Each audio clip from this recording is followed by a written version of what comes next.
RCB और उनके fans के लिए आईपीएल 2024 का सफर अभी तक उम्मीदों के विपरीत एक बुरे सपने के जैसे शुरू हुआ है और इसका एहसास उन्हें इस सीजन के अपने पहले मैच में सीएसके के हाथों मिली हार से ही होने लगा था। हालांकि उसके बाद हुए मैच में पंजाब किंग्स को हराने के बाद उनमें एक बार फिर से उम्मीदों का सैलाब उमड़ने लगा था, मगर फिर कोलकाता और लखनऊ से मिली हार ने एक बार फिर आरसीबी के करोड़ों फैंस को निराशा की तरफ धकेल दिया। जबकि पंजाब को हराने के बाद सबको लगा था कि आरसीबी की विमेंस टीम की ही तरह आरसीबी मेंस टीम भी इस बार उनकी उम्मीदों पे खरा जरूर उतरेगी और आरसीबी का विजय रथ अब सर पर दौड़ने लगेगा और खिताब को जीत के ही दम लेगा। लेकिन आरसीबी ने ठीक अगले ही मैच से सबके सपनों को चकनाचूर करते हुए बैक टू बैक 2 मैच गंवा दिए और अब हालत ऐसी है कि आज कोई भी निश्चित तौर पे ये नहीं कह सकता कि इस बार आरसीबी का भविष्य क्या होगा। क्या नए नाम और नए कलेवर के साथ आईपीएल के सीजन में उतरी आरसीबी इस बार टाइटल जीतने का दम रखती है? क्या कागज पे शेर दिखने वाली टीम जो कि एक बड़ा धमाका करने का मादा रखती है अपनी गलतियों से सीखते हुए जोरदार बाउंस बैक करेगी या एक बार फिर एक फुसकी बम ही साबित होगी? चलिए पता लगाते हैं कि आखिर किन कारणों से आरसीबी अब तक संघर्ष करती हुई दिखाई दी है और कैसे आरसीबी अपने को वापस ट्रैक पे लाकर आईपीएल खिताब जीतने के लिए आगे बढ़ सकती है।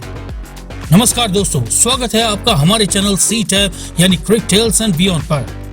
दोस्तों, जैसा कि हम अपनी पिछली वीडियो में भी जिक्र कर चुके हैं कि आरसीबी का फोकस हमेशा से ही बड़े बड़े नामों वाले विदेशी खिलाड़ियों या यूं कहें कि विदेशी बल्लेबाजों को ऊंची से ऊंची कीमत पे खरीदकर टीम में शामिल करने का रहा है। पर जब ये खिलाड़ी फेल होते हैं तो सारा प्रेशर अकेले विराट कोहली पे आ जाता है और इस बार भी कुछ ऐसा ही देखने को मिल रहा है,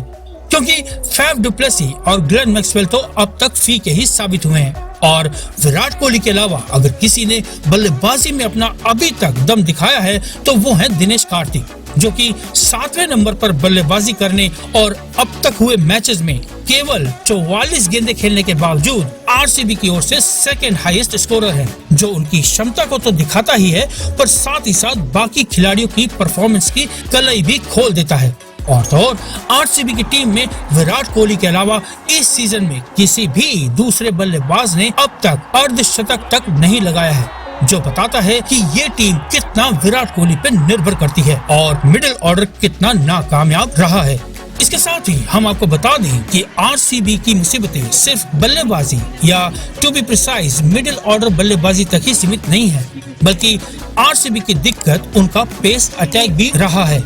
जिन्होंने इतने रन्स पड़वाए हैं कि बस पूछो मत। आरसीबी के तेज गेंदबाजों ने अब तक 44 से अधिक की औसत से लगभग 10 रन प्रति ओवर के हिसाब से रन लुटाए हैं और ये तब है जबकि आरसीबी ने अल्जारी जोसेफ, रीस टोपली और लॉकी फर्ग्यूसन जैसे 3 टॉप क्लास बॉलर्स को अपनी टीम में शामिल कर रखा है और ये तीनों ही इंटरनेशनल क्रिकेट में टॉप परफॉर्मर्स हैं। लेकिन अब आरसीबी को ये समझना होगा कि क्योंकि अल्जारी जोसेफ अब तक के खेले गए मैचेस में कोई प्रभाव पैदा करने में असमर्थ रहे हैं, इसलिए अब शायद समय आ गया है कि वो अपने बाकी के बॉलर्स में से किसी एक को पेस अटैक का दायित्व संभालने का मौका दे और ऐसे में वो इंग्लिश पेसर टॉपली पर भरोसा कर सकते हैं, क्योंकि वैसे भी अगर टॉपली की इंग्लैंड के लिए व्हाइट बॉल क्रिकेट में प्रदर्शन की बात करें तो उन्होंने इंग्लैंड के लिए खेले गए 54 एक दिवसीय और T20 इंटरनेशनल मुकाबलों में लगभग 26 के औसत से 74 विकेट लिए हैं, जो कि बहुत ही इम्प्रेसिव फिगर्स हैं। तो ऐसे में वो आरसीबी के पेस अटैक को अच्छे से लीड कर सकते हैं। इसके अलावा आरसीबी के पास तीसरे या चौथे बॉलर के विकल्प में कैमरन ग्रीन जैसे बॉलर भी हैं, जिन्होंने अभी तक अच्छी गेंदबाजी करते हुए 6 ओवर्स में 9 से भी कम रन्स प्रति ओवर देकर 2 विकेट्स लिए हैं। लेकिन दिक्कत ये है कि उनको अभी तक आरसीबी सही से इस्तेमाल नहीं कर पाई है और उनको लेके टीम मैनेजमेंट का कोई निश्चित प्लान भी अभी तक समझ नहीं आया है। और अगर बात करें अन्य बॉलिंग विकल्पों की तो उनमें मोहम्मद सिराज और यश दयाल का नाम आता है, जिनमें से मोहम्मद सिराज जो अब तक कुछ खास नहीं कर पाए हैं और यश दयाल भी जान डालते यदा कदा दिखाई पड़ते हैं, लेकिन कोई बहुत बड़ा प्रभाव छोड़ते दिखाई नहीं दिए। और ऐसा ही कुछ हाल आरसीबी के स्पिन अटैक का भी रहा है। एक्चुअल में आरसीबी को अपने स्पिन अटैक में एक ऐसे विकल्प की तलाश है जो मिडिल ओवर्स में रन गति पर लगाम लगा सके और साथ ही साथ उन्हें 1-2 विकेट्स भी साथ में दिला सके। उनके स्पिनरों में मयंक डागर, कर्ण शर्मा और ग्लेन मैक्सवेल सरी के स्पिनर्स तो हैं, पर अभी तक उम्मीदों के हिसाब से बॉलिंग किसी से देखने को नहीं मिली और यही कारण है कि आरसीबी ने अब तक हुए मुकाबलों में स्पिनर्स पर कम ही भरोसा जताया है और अब तक अगर 20 ओवर्स के एक मैच के हिसाब से देखा जाए तो उन्होंने केवल 5 ओवर्स प्रति मैच ही स्पिनरों का इस्तेमाल किया है, जो कि बाकी टीमों के मुकाबले बहुत कम है। देखा जाए तो आरसीबी पूरे मैच में केवल 25% बॉलिंग ही स्पिनर से करवाती है। ये एक ऐसी समस्या है जिस पर आरसीबी को जल्दी से कोई अच्छा प्लान तैयार करना होगा।